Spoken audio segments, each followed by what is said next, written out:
व्याख्यामुद्रां चरसरसिजैः पुस्तकं शङ्खचक्रे विद्वद्भिन्नस्फटिकरुचिरे पुण्डरीके निषण्णः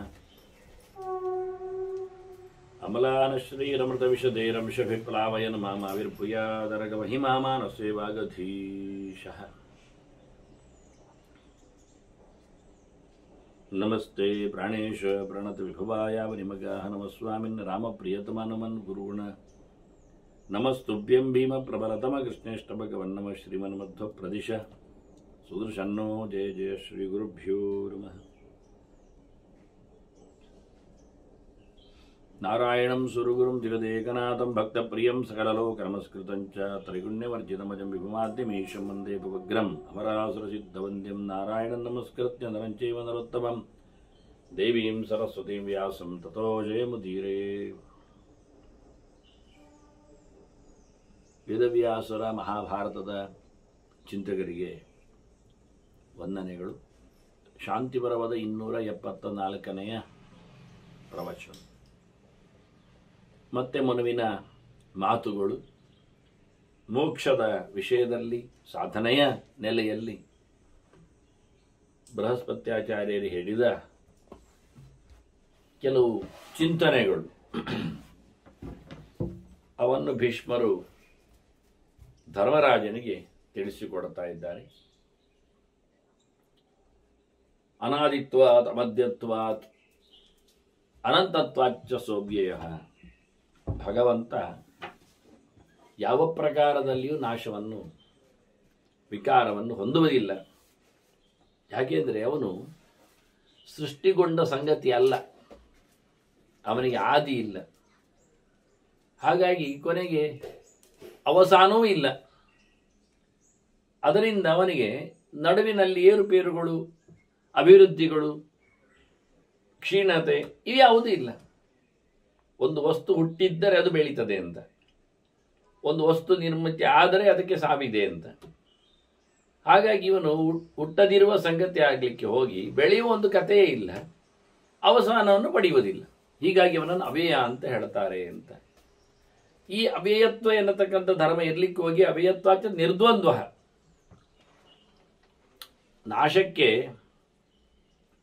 ಜೈವಿಕವಾಗಿ ಹೇಳಿಕೊಂಡಾಗ ಅಲ್ಲಿ ಸುಖ ದುಃಖಗಳೇ ಕಾರಣ ಆಗ್ತದೆ. ಖಂಡಾಬಟ್ಟೆ ಸುಖವನ್ನು ಪಡೆದರೂ ಸಾಯ್ತಾನೆ, ಕೆಲವೊಮ್ಮೆ ದುಃಖ ಜಾಸ್ತಿ ಆದರೂ ಸಾಯ್ತಾನೆ. ಭಗವಂತನಿಗೆ ಯಾವುದೇ ದ್ವಂದ್ವಗಳಿಲ್ಲ. ಸೋಲು ಗೆಲುವುಗಳಾಗಲಿ, ಸುಖ ದುಃಖಗಳಾಗಲಿ, ಲಾಭ ನಷ್ಟಗಳಾಗಲಿ, ಪುಣ್ಯ ಪಾಪಗಳಾಗಲಿ, ಧರ್ಮಾಧರ್ಮಗಳಾಗಲಿ, ಸ್ವರ್ಗ ನರಕಗಳಾಗಲಿ, ಯಾವುದರಲ್ಲಿಯೂ ಎಲ್ಲದಕ್ಕೂ ಕಾರಣವಾದ ಒಂದೇ ಬಗೆ ರಾಗದ್ವೇಷಗಳು ಇವೇ ಇಲ್ಲ. ಆದ್ದರಿಂದ ದ್ವಂದ್ವಾಭಾವ ತತಃ ಪರಂ. ಹೀಗಾಗಿ ಭಗವಂತ ಅತ್ಯಂತ ಎತ್ತರದಲ್ಲಿದ್ದಾನೆ, ಈ ದ್ವಂದ್ವಕ್ಕಿಂತ ದೂರ ಇದ್ದಾನೆ. ಅವನಲ್ಲಿ ಅದಕ್ಕೆ ಯಾವುದೇ ರೀತಿಯಾದ ಆಸ್ಪದ ಇರಲಿಕ್ಕಾಗಿ ಸೋಲು ಗೆಲುವುಗಳ ಬಗ್ಗೆ, ಹಾನಿಗಳ ಬಗ್ಗೆ, ತ್ಯಾಗಗಳ ಬಗ್ಗೆ ಯಾವುದೇ ಅವನಲ್ಲಿ ಇಲ್ಲ. ಅತ್ಯೇತಿ ಸರ್ವದುಃಖಾನಿ. ಎಲ್ಲ ಬಗೆಯ ದುಃಖಗಳನ್ನೆಲ್ಲ ದಾಟಿ ನಿಂತವನು, ಮೀರಿದ್ದವನು. ಇಡೀ ಲೋಕವೇ ದುಃಖದ ಕಂತೆ. ಹಾಗಾಗಿ ಯಾವ ಬಗೆಯ ದುಃಖವೂ ಅವನಲ್ಲಿಲ್ಲ. ಊಟೋಪಚಾರಗಳ ಯೋಚನೆಗಳಾಗಲಿ, ಹಸಿವು ಅಯಾರಿಕೆಗಳ ಚಿಂತನೆಯಾಗಲಿ, ಶೋಕಮೋಕಗಳ ಮೋಹಗಳ ವ್ಯಾಪಾರಗಳಾಗಲಿ, ಆತ್ಮೀಯರ ಬಂಧುಗಳ ಸಾವು ನೋವುಗಳಾಗಲಿ, ಇದೇನು ಸಹ. ಹಾಗಾಗಿ ಭಗವಂತನು ಅದುಃಖ ಮಿತರ ಸರ್ವಂ ಜೀವಾಯವುದು ದುಃಖಿನಃ ಹೇಳಿದಾಗೆ ದೇವರು ಯಾವುದೇ ರೀತಿಯಾದ ದುಃಖಗಳಿಗೆ ಭಾಗಿಯಾಗಿಲ್ಲ. ಇಡೀ ಜಗತ್ತು ದುಃಖವನ್ನು ಅನುಭವಿಸುವ ಮೂಲಕ ದುಃಖಂ ಅಂತವದುಚ್ಯತೆ ಅಂತ ಹೇಳ್ತೇವೆ. ದುಃಖದಿಂದಲೇ ಸಾವು ನೋವುಗಳು, ಸಂಕಟಗಳು, ಕಳ್ಕೊಳ್ಳುವ ವಿಷಯಗಳು, ನ್ಯೂನತೆಗಳು, ಸ್ಯಾಡ್ನೆಸ್ ಇವೆಲ್ಲ ಬರುವಂಥದ್ದು ದುಃಖದಿಂದ. ಹಾಗಾಗಿ ಜೀವನಲ್ಲಿ ಅದರಲ್ಲಿ ಇರ್ಲಿಕ್ಕೆ ಹೋಗಿ ಜೀವ ಎಲ್ಲ ಕಳ್ಕೊಳ್ಳುವ ಮೂಲಕ ಅವನು ವ್ಯಯ ಆಗ್ತಾ ಇದ್ದಾನೆ, ಅವ್ಯಯನಾಗಲಿಲ್ಲ.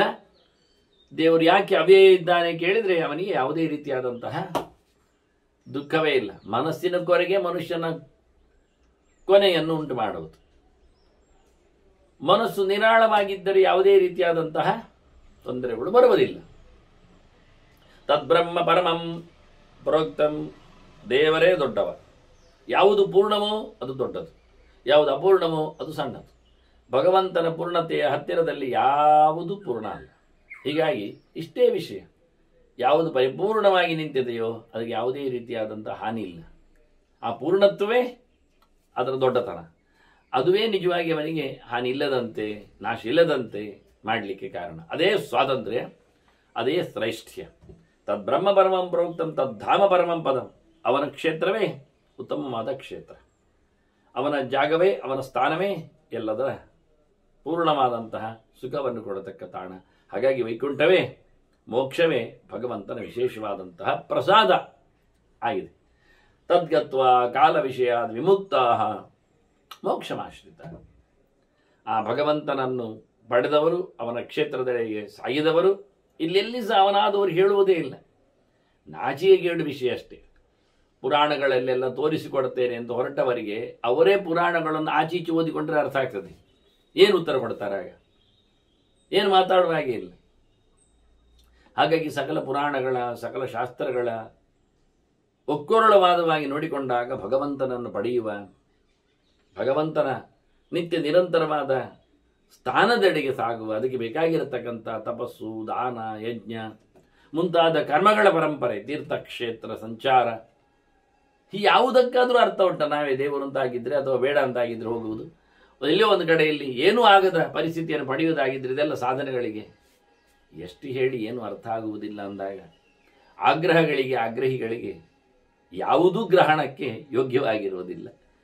ಅದು ಬಹಳ ಸ್ಪಷ್ಟವಾಗಿ ತದ್ಗತ್ವ, ಆ ದೇವಸ್ಥಾನವನ್ನು ಪಡೆದವನು ಈ ಕಾಲ ಅಂದರೆ ಮೃತ್ಯು, ಮರಣ, ಸಾವು, ನೋವು, ಸಂಕಟ ಇವುಗಳ ವಿಷಯದಿಂದ ವಿಮುಕ್ತನಾಗಿ ಮೋಕ್ಷವನ್ನು, ಬಿಡುಗಡೆಯನ್ನು ಅವನು ಖಂಡಿತವಾಗಿ ಪಡೆಯುತ್ತಾನೆ. ಮತ್ತು ಇಲ್ಲಿರುವವರು ಇರುವುದನ್ನು ಆಯ್ಕೆ ಮಾಡಿಕೊಂಡವರು. ಗುಣೇಶ್ವೇತೆ ಪ್ರಕಾಶಂತೆ. ಈ ಪ್ರಪಂಚವೇ ದೊಡ್ಡ ಒಂದು ಆಟದ ಅಂಬೋಲ ಇದ್ದ ಹಾಗೆ. ಎಲ್ಲ ಇಂದ್ರಿಯಗಳಿಗೆ ಬೇಕಾದಷ್ಟು ಸೌಕರ್ಯಗಳಿವೆ. ಇದನ್ನೇ ನಂಬುವವರು, ಆಶಿಸುವವರು, ಇಷ್ಟಪಡುವವರು, ಉಪಯೋಗಿಸಿಕೊಳ್ಳುವವರು, ಅನುಭವಿಸುವವರು, ಹೆಮ್ಮೆ ಪಡುವವರು ಎಲ್ಲ ಅವರು ಇದರಾಚೆಗೆ ಬರುವುದೇ ಇಲ್ಲ. ಆದ್ದರಿಂದ ಭಗವಂತನನ್ನು, ಈ ಸಾತ್ವಿಕ ರಾಜಸ ತಾಮಸ ಗುಣಗಳಿಂದ ದೂರನಾದವನನ್ನು, ಭಗವಂತನನ್ನು ಇವರು ಈ ಪ್ರಪಂಚದಲ್ಲಿ ಉಪ್ಪು ಖಾರ ಹುಳಿ ಬೇಕು ಹೇಳುವುದು. ಸತ್ವರಜಸ್ಸು ತಮಸ್ಸು ಅಂದರೆ ಅದುವೇ, ಮಸಾಲೆ ಇರಲಿ ಸರ್ ಅಂತಾರೆ. ಎಲ್ಲದರಲ್ಲಿಯೂ ಬೇಕು ಅವರಿಗೆ, ಎಲ್ಲವನ್ನು ಹುಡುಕ್ತಾರೆ. ಸ್ವಲ್ಪ ಒಂದು ಕಿಕ್ ಅಂತ ಅವರು ತಿಳ್ಕೊಂಡಿದ್ದಾರೆ. ಹೀಗಾಗಿ ಇಂಥವರಿಗೆ ನಿರ್ಗುಣನಾದ ಪರಮಾತ್ಮನ ಬಗ್ಗೆ, ಅವನ ಸ್ಥಾನದ ಎಚ್ಚರದಲ್ಲಿ, ಅವನ ಸಾಧನೆಗಳು, ಈ 3 ಮಸಾಲೆಗಳಿಂದ ಅವನು ಆಚೆ ಓಡ್ಲಿಕ್ಕೋಸ್ಕರವೇ ತ್ರಿಕರ್ಮಗಳಿರುವುದು. ತ್ರಿಕರ್ಮಗಳಿರ್ತಾರೆ. ಜನ್ಮ ಮೃತ್ಯು ಅಂತ ಯಜ್ಞದಾನ ತಪಸ್ಸನ್ನು ಮಾಡುವುದು ಅಂದರೆ ಇದುವೇ. ಉಪ್ಪುಳಿಕಾರದ ಈ ಒಂದು ಸಂತೆಯಿಂದ, ಕಂತೆಯಿಂದ, ಕಟ್ಟೆಗೆ ಈ ಒಂದು ಪೆಟ್ಟಿಗೆಯಿಂದ ಆಚೆಯನ್ನು ರಟ್ಟಲಿಕ್ಕಿರತಕ್ಕಂತಹ ಬಹಳ ದೊಡ್ಡದಾದ ಗುಟ್ಟಿನ ವಿಷಯ ಅದು. ಈ ನೆಲೆಯಲ್ಲಿ ಬಹಳ ಚಂದವಾಗಿ ಹೇಳುತ್ತಾರೆ. ನಿರ್ಗುಣತ್ವ ತದಪರಂ, ವಾಸ್ತವವಾದಂಥ ಸಂಗತಿ ಅದು ಅಂತ. ಹಾಗಾಗಿ ಮಾಡಬೇಕಾದ್ದೇ ನಿವೃತ್ತಿ ಲಕ್ಷಣೋ ಧರ್ಮ ತಥಾ ಅನಂತ್ಯಾಯ ಕಲ್ಪತಿ. ಮಾಡಬೇಕಾದ್ದು, ಬಿಡಬೇಕಾದ್ದು ಇಷ್ಟೆ. ಮಾಡಬೇಕು ಏನು ಕೇಳಿದರೆ ಬಿಡಬೇಕೆನ್ನುವುದನ್ನೇ ಮಾಡಬೇಕು ಅಂತ. ಎಲ್ಲದರಿಂದಲೂ ಹೊರಗೆ ಹೋಗುವ, ಎಲ್ಲವನ್ನು ತೊರೆದು ಬಿಡುವ, ಯಾವುದರಲ್ಲಿಯೂ ಫಲವನ್ನು ಅಪೇಕ್ಷೆ ಪಡೆದಿರುವ, ಎಲ್ಲವನ್ನು ದೇವರಿಗೆ ಸಮರ್ಪಿಸತಕ್ಕಂತಹ ಈ ಧರ್ಮವನ್ನು ನಡೆಸಿಕೊಟ್ಟರೆ ಅವನು ಖಂಡಿತವಾಗಿಯೂ ಮೋಕ್ಷವನ್ನು ಪಡಿತಾನೆ, ಕಡೆಯನ್ನು ಹೊಂದುತ್ತಾನೆ, ಮತ್ತು ಹುಟ್ಟಿಬಾರದ ಪರಿಸ್ಥಿತಿಯಲ್ಲಿ ನೆಲೆಗೊಳ್ಳುತ್ತಾನೆ, ಮತ್ತೆ ಅವನಿಗೆ ನಾಶ ಎನ್ನುವುದು ಇಲ್ಲ ಆಗ್ತದೆ ಅಂತ. ಅದಕ್ಕಾಗಿ ಇಲ್ಲಿಯ ಸಾಧನೆಯಲ್ಲಿ ರುಚೋ ಯಜೋಂಶಿ ಸಾಮಾನಿ ಶರೀರಾಣಿ ವ್ಯಪಾಶ್ರಿತಾ ಅಂತಾರೆ. 3 ವೇದಗಳ ಸಾಧನೆಗಳು: ಅಧ್ಯಯನ, ಆ ವೇದಗಳ ಚಿಂತನೆ, ಅದರಲ್ಲಿ ಹೇಳಿರ್ತಕ್ಕ ಕರ್ಮಾಂಗಗಳ ಆಚರಣೆ, ಯಜ್ಞಯಾಗಗಳ ಸಂರಕ್ಷಣೆ, ಅದರೊಟ್ಟಿಗೆ ಭಗವಂತನ ಗುಣಗಾನ ಚಿಂತನೆ, ದೇವರ ಯೋಚನೆ, ಅದು ಗುಣಗುಣ ಗೊತ್ತ ಬರೆಯೋದನ್ನು ತಿಳಿಸಿಕೊಡುವ ಬಗೆಗಳು. ಇದರ ಮುಪ್ಪುರಿಗೊಂಡಂತಹ ಒಂದು ಸಂಗತಿಯೇ ಒಂದು ದೃಷ್ಟಿಯಿಂದ ನಿತ್ಯ ಮಾಡತಕ್ಕಂಥ ಗಾಯತ್ರಿ. ಅದರಲ್ಲಿ ಋಗ್ವೇದ, ಯಜುರ್ವೇದ, ಸಾಮವೇದ ಒಳಗೊಂಡಿದೆ. ಹೀಗಾಗಿ ನಿರಂತರವಾದ ಭಗವಂತನನ್ನು, ಸೂರ್ಯಮಂಡಲದಲ್ಲಿ ನೆಲೆಗೊಂಡವನನ್ನು ವೇದದ ಸಾರದಲ್ಲಿ ಅನುಸಂಧಾನ ಮಾಡುವ ಮೂಲಕವ ಜಿಹ್ವಾಗ್ರೇಶು ಪ್ರವರ್ತಂತೆ ಅಂತಾರೆ. ಯಾರ ನಾಲಿಗೆಯ ತುದಿಯಲ್ಲಿ ನಿತ್ಯವಾಗಿ ಜಪ ಅದು ಸಂಚಾರಗೊಳ್ಳುತ್ತದೋ, ನಾನು ಮನಸ್ಸಿನಲ್ಲಿಯೇ ಮಾಡೋದು ಅಂತ ಕೆಲವರು ಹೇಳಿಕೊಂಡು ಕಣ್ಮುಚ್ಚಿಕೊಂಡು ಕೈಯಲ್ಲಿ ತಟ್ಟೆಯೋ ಇಟ್ಟುಕೊಂಡು ಅಲ್ಲಾಡಿಸಿದಾಗೆ ನೋಡ್ತಾರೆ. ಪ್ರಯೋಜನ ಇಲ್ಲ ಅಂತ. ಯಾಕೆಂದರೆ ಅದು ಆಗ್ತದೆ ಯಾವಾಗ ಅಂದರೆ ಶಾರೀರಾತ್ ವಾಚಿಕಾಭ್ಯಾಸ, ವಾಚಿಕಾದ ಮಾನಸೋಭವೇತು ಅಂತ. ದೇಹದಲ್ಲಿ ದುಡಿಸಿ ಆಗಿ ಆ ಬಳಿಕ ಬಾಯಿಯಲ್ಲಿ ಅದು ನೆಲೆಗೊಂಡು ಮತ್ತೆ ಅಲ್ಲಿಂದ ಟ್ರಾನ್ಸ್ಫರ್ ಆಗಿ ಮನಸ್ಸಿಗೆ ಓಡಬೇಕು ಅಭ್ಯಾಸದಲ್ಲಿ. ಅದಿಲ್ಲದಿದ್ದರೆ ಬರೋದಿಲ್ಲ. ಹಾಗಾಗಿ ಕಣಮುಚ್ಚಿ ಕೂತಾಗಿ ಏನೋ ಯೋಚನೆಗಳೇ ಬರ್ತಾ ಹೊರತು ಜಪ ಮುಂದೋಗುವುದಿಲ್ಲ. ಅದಕ್ಕೋಸ್ಕರ ಜಪವನ್ನು ತುಟಿ ಬಿಚ್ಚಿಯೇ ಹೇಳ್ತಾನೆ ಮಾಡಲಿಕ್ಕೆ. ಗಟ್ಟಿ ಹೇಳಬೇಕಾಗಿಲ್ಲ, ಇನ್ನೊಬ್ಬರಿಗೆ ಕೇಳುವಂತ ಹೇಳಬೇಕಾಗಿಲ್ಲ, ತನಗೆ ಕೇಳಿದ್ರೆ ಸಾಕು. ಆದರೆ ಕೇಳಬೇಕು, ತಾನಾದರೂ ಕೇಳಬೇಕು, ಹೇಳಬೇಕು, ತಾನಾಗೂ ಹೇಳಬೇಕು. ಹಾಗಾಗಿ ಜಿಹ್ವಾಗ್ರೇಷ ಪ್ರವರ್ತಂತೆ ಅಂತ ಪರಿಪೂರ್ಣವಾಗಿ ಸ್ಪಷ್ಟವಾಗಿ ಚಂದವಾಗಿ ಕಾಟಾಚಾರದಲ್ಲಿಲ್ಲ, ಭಗವಂತನ ಕಾಟಾಚಾರದಲ್ಲಿ ಮಾಡ್ತಾನೆ, ಮತ್ತೆ ಹಾಗೆ ಕೊಡ್ತಾನೆ. ಹಾಗಾಗಿ ಸ್ಪಷ್ಟವಾಗಿ ಪರಿಪೂರ್ಣವಾಗಿ ಚಂದವಾಗಿ ಕೈಕಾಲುಗಳನ್ನು ಒಂದು ಕಡೆಯಲ್ಲಿ ಕುಳ್ಳಿರಿಸಿಕೊಂಡು, ಎಲ್ಲೋ ಎಸೆದುಕೊಂಡು ಏನೋ ಮಾಡಿಕೊಂಡಲ್ಲ. ಎಷ್ಟೋ ಜನರಿಗೆಲ್ಲ ಜಪ ಮಾಡುವಾಗ 1000 ಕೆಲಸಗಳಿರ್ತವೆ. ಅವರು ಬತ್ತಿ ಮಾಡಿಕೊಂಡು ಜಪ ಮಾಡ್ತಾರೆ. ಕೆಲವೊಮ್ಮೆ ಅವರು ಹೂವು ಕಟ್ಟಿಕೊಂಡು ಟಿ ವಿ ನೋಡುವುದುಂಟು, ಅವರು ಅಡುಗೆ ಮಾಡಿಕೊಂಡವರು ಮೊಬೈಲಲ್ಲಿ ಪಟ್ಟಾಂಗ ಹೊಡೆಯುವುದುಂಟು. ಹಾಗಾಗಿ ಇಂತಹ ಬಹು ಅವಧಾನಿಗಳಿಗೆ ನಾವು ಏನು ಹೇಳುವಾಗೇ ಇಲ್ಲ ದೇವರ ಕೆಲಸಗಳ ಬಗ್ಗೆ. ಪ್ರತಿಯೊಂದನ್ನು ಹೀಗೆ ಮಾಡುವವರಲ್ಲಿಗೆ ನಾವು ಹಾಗೆ ಮಾಡೋದು ಹೇಳ್ತಾರೆ ಅವರು, ಮತ್ತೇನು ಮಾಡೋದು. ತಿದ್ದಿಕೊಳ್ಳದವರನ್ನು ನಾವು ಬ್ರಹ್ಮ ಬಂದರೂ ಅವರನ್ನು ಉದ್ಧಾರ ಮಾಡುವುದಿಲ್ಲ ಹೇಳಲಿಕ್ಕೆ ಬರ್ತದೆ. ಅದರಿಂದ ಇಲ್ಲಿ ಸ್ಪಷ್ಟವಾಗಿ ಅಂದರೆ ಪ್ರಕರ್ಷವಾಗಿ ಜಪವನ್ನು ನಡೆಸಿಕೊಡುವವರು ನಿಜವಾಗಿಯೂ ಯಜ್ಞ ಸಾಧ್ಯ ಅವಿನಾಶನ. ಅವರು ತಮ್ಮ ಕರ್ಮದಿಂದ ಆರಾಧ್ಯನಾದ ಯಾರು ಭಗವಂತ ಇದ್ದಾನೆ, ಯಜ್ಞೋಮಿ ವಿಷ್ಣು ಅಂತ ತಾವು ಮಾಡಿದ ಕರ್ಮ ದೇವರಿಗೆ ಇಷ್ಟ ಆಗಲಿ ಅಂತ ಆಗಿದ್ರೆ ಅದು ಯಜ್ಞ. ಯಾವುದೇ ಆಗಲಿ, ಜಪಯಜ್ಞ ಆಗಲಿ ಅಥವಾ ದಾನ ಯಜ್ಞ ಆಗಲಿ ಅಧ್ಯಯನ ಯಜ್ಞ ಆಗಲಿ, ಎಲ್ಲವೂ ಯಜ್ಞ ಅಂತ ಕರೆಯಲ್ಪಡುತ್ತದೆ. ದೇವರ ಸೇವೆ ಯಜದೇವ ಪೂಜಾಯಾಮ್ ಅಂತ. ಹಾಗಾಗಿ ಭಗವಂತನ ಸೇವೆಯನ್ನು ನಡೆಸಿಕೊಟ್ಟದ್ರಿಂದ ಆ ದೇವರು, ಆ ಕರ್ಮ ಆರಾಧ್ಯನು, ಅವನು ನಮಗೆ ವಿಶೇಷವಾದಂತಹ ಸವಲತ್ತನ್ನು, ನಾಶ ಇರದ ಸವಲತ್ತನ್ನು, ಮೋಕ್ಷ ಸುಖವನ್ನು ಖಂಡಿತವಾಗಿ ಕೊಡ್ತಾನೆ ಅನ್ನೋ ನೆಲೆಯನ್ನು ಇಲ್ಲಿ ಬಹಳ ಸುಂದರವಾಗಿ ಸೂಕ್ಷ್ಮವಾಗಿ ಮನು ಹೇಳುತ್ತಾ ಇದ್ದಾನೆ. ನಚೈವ ಮಿಷ್ಯತೆ ಬ್ರಹ್ಮ ಶರೀರಾಶ್ಚರ್ಯ ಸಂಭವಂ. ದೇವರು ನಮ್ಮ ಆಗಿ ಹುಟ್ಟಿ ಬಂದವನಲ್ಲ. ಅವನಿಗೆ ಯಾವುದೇ ರೀತಿಯಾದಂತಹ ಕರ್ಮದ ತಂತ್ರಗಳು ಇಲ್ಲ, ಅವನಿಗೆ ಕಟ್ಟುಪಾಡುಗಳು ಇಲ್ಲ. ಅವನನ್ನು ಯಾವುದೇ ರೀತಿಯಿಂದ ನಾವು ಪ್ರಯತ್ನದಿಂದ ಪಡೀಲಿಕ್ಕೆ ಆಗ್ತದೆ ಎಂದು ತಿಳ್ಕೊಳ್ಳುವುದು ಬೇಡ. ನಯತ್ನ ಸಾಧ್ಯಂ. ನಮ್ಮ ದಾನದಿಂದ, ದಕ್ಷಿಣೆಯಿಂದ, ಪ್ರದಕ್ಷಿಣೆಯಿಂದ, ತೀರ್ಥಕ್ಷ ಸಂಚಾರದಿಂದ, ಜಪ ಅನುಷ್ಠಾನಗಳಿಂದ, ಏನೋ ಒಂದಿಷ್ಟು ಹೇಳುವ ಮೂಲಕ, ಅದು ಇನ್ನೇನು ನಡೆಸಿಕೊಡುವ ಮೂಲಕ, ಡೊನೇಷನ್ ಅದು ಇದು ಇಲ್ಲ, ಯಾವ ರೀತಿಯಿಂದಲೂ ಭಗವಂತನನ್ನು ಕೊಂಡುಕೊಳ್ಳಲಿಕ್ಕೆ ಬರುವುದಿಲ್ಲ.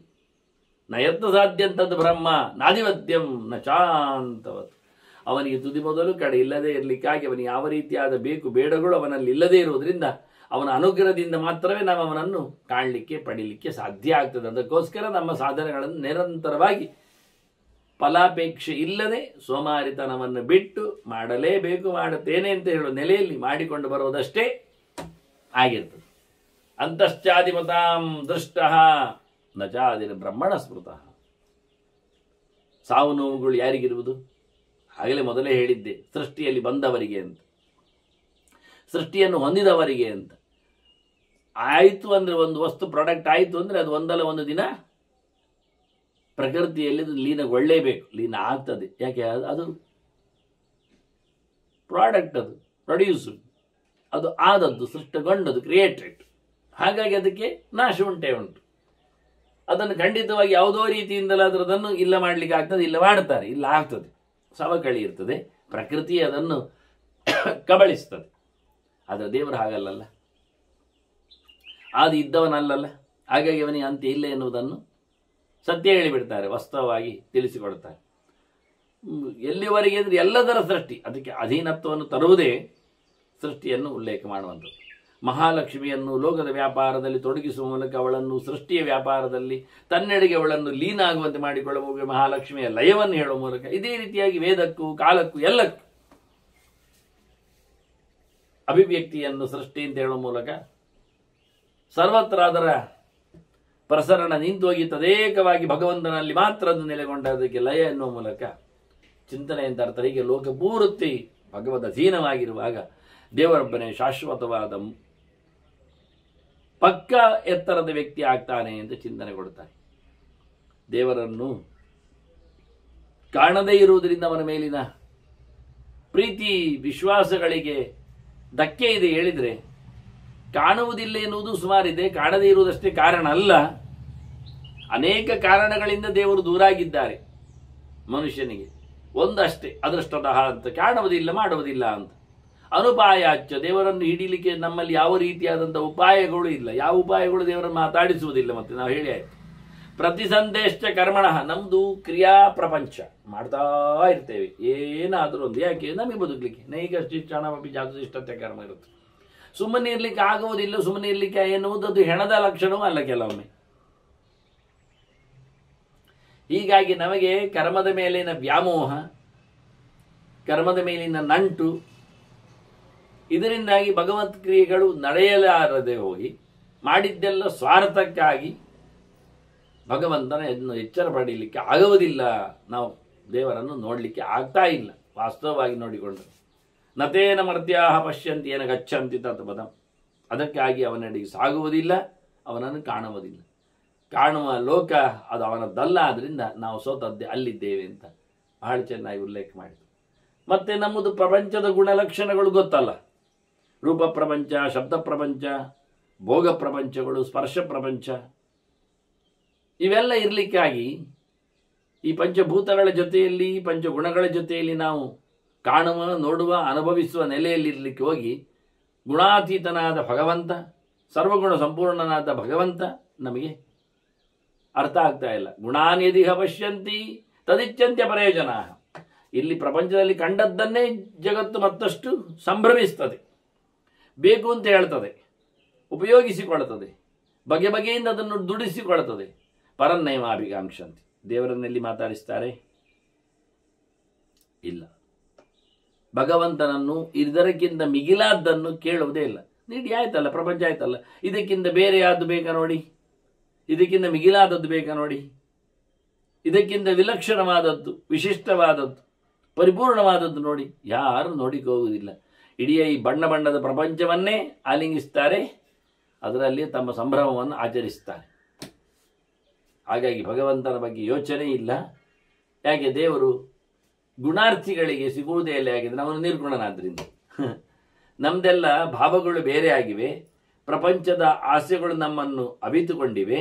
ಕಾಣುವಾಗ, ನೋಡುವಾಗ, ಹಿಡಿಯುವಾಗ ನಾವು ಪ್ರಪಂಚದಲ್ಲೇ ನಮ್ಮ ಅಭ್ಯಾಸವನ್ನು ನಡೆಸಿಕೊಂಡಿದ್ದೇವೆ. ಅದನ್ನ ಪ್ರಪಂಚ ವಿಲಕ್ಷಣನಾದ, ಗುಣಾತೀತನಾದ, ನಿರ್ಗುಣನಾದ, ಆನಂದಾದಿ ಗುಣಗಳಿಂದ ವಿಶಿಷ್ಟನಾದ ಭಗವಂತ ನಮ್ಮಂತೆ ಅಲ್ಲದೇ ಇರುವುದರಿಂದ ಪ್ರಪಂಚ ಬೇಕು ಆಸೆ ಹೊತ್ತವರಿಗೆ ಹೇಗೆ ಸಿಗ್ತಾನೆ? ಎಲ್ಲಿರ್ತಾನೆ? ಗುಣೈಹಿ ಅಸ್ತು ಅವರೈಹಿ ಯುಕ್ತ ಕಥಂ ವಿದ್ಯಾತ್ ಗುಣಾನಿಮಾನ್. ಈ ಕೀಳು ಮಟ್ಟದ ಗುಣಗಳಿಂದ ತುಂಬಿದವರಿಗೆ ದೊಡ್ಡ ಮಟ್ಟದ ಗುಣದ ಪರಿಚಯ ಆಗುವುದಾದ್ರೆ ಹೇಗೆ?